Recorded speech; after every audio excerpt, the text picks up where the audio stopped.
Hello बच्चों। तो hope so कि सारे के सारे अच्छे होंगे। तो आज हम लोग मतलब लास्ट टाइम मिल रहे हैं। आज मैं आपको कुछ भी समझा रहा हूँ वो लास्ट टाइम समझा रहा हूँ। इसके बाद जस्ट मैं आपको ऑल द बेस्ट ही बोलूँगा। तो जस्ट एक दो पॉइंट्स हैं जो आपसे डिस्कस करना चाहता हूँ, बिकॉज आप एग्ज़ाम देने जाओगे। तो कुछ मेरी बेस्ट विशेस ऑब्वियसली आपके साथ हमेशा है। कुछ पॉइंट्स हैं जिनको आपको हमेशा याद रखना है। फर्स्ट पॉइंट जो आपको याद रखना है, कभी कभी ऐसा होता है लाइफ में, मतलब इट में भी ऐसा होता है कि पेपर हमारा होता है तो हम बहुत ज़्यादा प्रेशर ले जाते हैं। बहुत सारे बच्चे ऐसा ही सोचते हैं कि हमारा गेट ही एक एग्ज़ाम है जिसके बेसिस पे हम सब कुछ कर सकते हैं। तो GATE is just a exam. GATE हमारी लाइफ नहीं है। पहला चीज़ ये दिमाग में डाल के जाना कि गेट हमारी लाइफ नहीं है। हमारी लाइफ में बहुत सारे एग्जाम्स आएंगे और जस्ट हमें एक एग्जाम की जरूरत होती है जिसको हम क्वालिफाई करके एक अच्छी जॉब पाते हैं। तो डज नॉट मैटर, परेशान होने की जरूरत नहीं। पेपर जैसा होना होगा वैसा होगा, बस हमें अपना 100% देना है। ठीक है। पेपर टफ आएगा तब भी हम लोग देखेंगे, पेपर आसान आएगा तब भी हम लोग बहुत अच्छे से देखेंगे।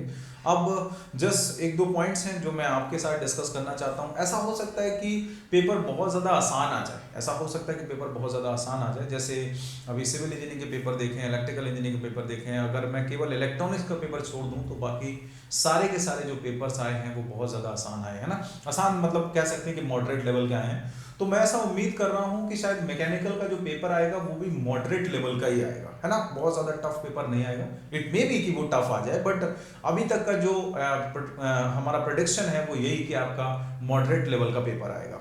अच्छा, तो जस्ट मेरा जो जस्ट आपसे एक सजेशन है कि पेपर अगर बहुत ज़्यादा आसान आ जाता है तो ऑब्वियसली गलती के चांसेस हमारे पास बहुत कम होते हैं। मतलब अगर हमने ज़रा सी भी गलती कर दी, पेपर आसान है, तो हम लोग की जो रैंक है वो बहुत पीछे चली जाती है। ये चीज़ आपको ध्यान रखनी है कि अगर पेपर बहुत ज़्यादा ईजी आ गया तो हमें गलती की कोई भी गुंजाइश नहीं है। हमने एक गलती की, 0.6 माइनस किया तो मतलब हमारी रैंक 500 पीछे चली गई, है ना। और अगर पेपर मतलब टफ है तो उस टफ के केस में होता क्या है कि हम लोग को मतलब कभी कभी ऐसा होता है कि हम फ्रस्ट्रेशन में बहुत क्वेश्चंस को देखते हैं और उतना अच्छे से नहीं कर पाते। तो जस्ट ध्यान रखना है, बहुत जस्ट ध्यान रखना है कि इन केस आपका पेपर बहुत ज़्यादा आसान आता है तो पेपर को बहुत अच्छे से एनालाइज करना है।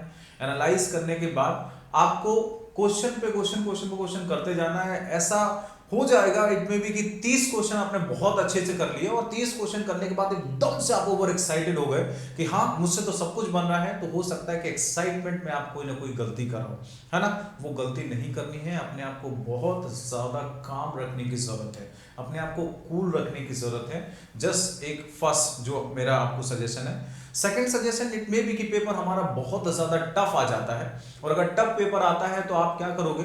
आप लेट सपोज आपने करना शुरू किया, आपने फर्स्ट क्वेश्चन किया, आपसे नहीं बना। इट मे बी आपने सेकंड क्वेश्चन करना, आपने से नहीं बना। It may be third question किया, वो भी नहीं बना। फोर्थ किया, वो भी नहीं बना। फिफ्थ किया, वो भी नहीं बना। सिक्स किया, वो भी नहीं बना।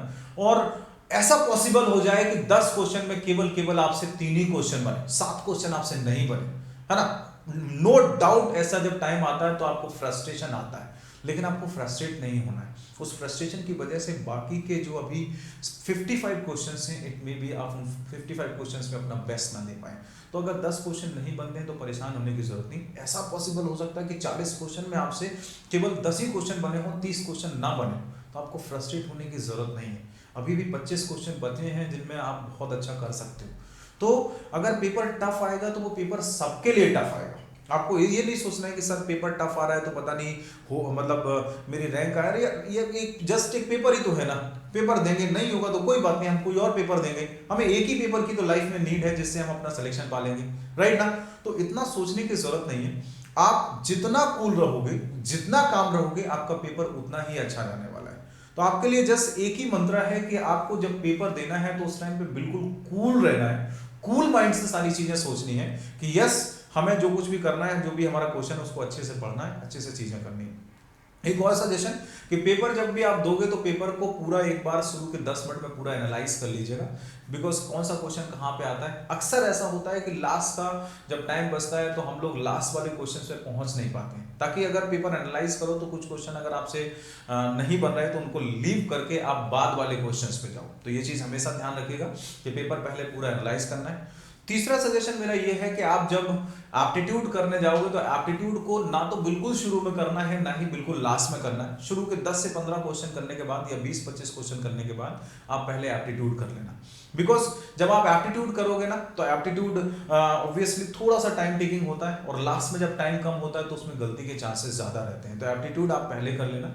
एक और लास्ट सजेशन, दैट इज कुछ न्यूमेरिकल आंसर्स टाइप के आपके क्वेश्चंस आएंगे। इस टाइम तो मोस्ट ऑफ द जो क्वेश्चन आ रहे हैं वो न्यूमेरिकल आंसर टाइप के आ रहे हैं। तो न्यूमेरिकल आंसर टाइप के क्वेश्चन जो होते हैं वो थोड़े से लेंथी होते हैं, डिस्क्रिप्टिव होते हैं। तो कोशिश करिएगा कि जो न्यूमेरिकल आंसर वाले टाइप वाले क्वेश्चन है ना उनको बाद में अटेम्प्ट करिएगा।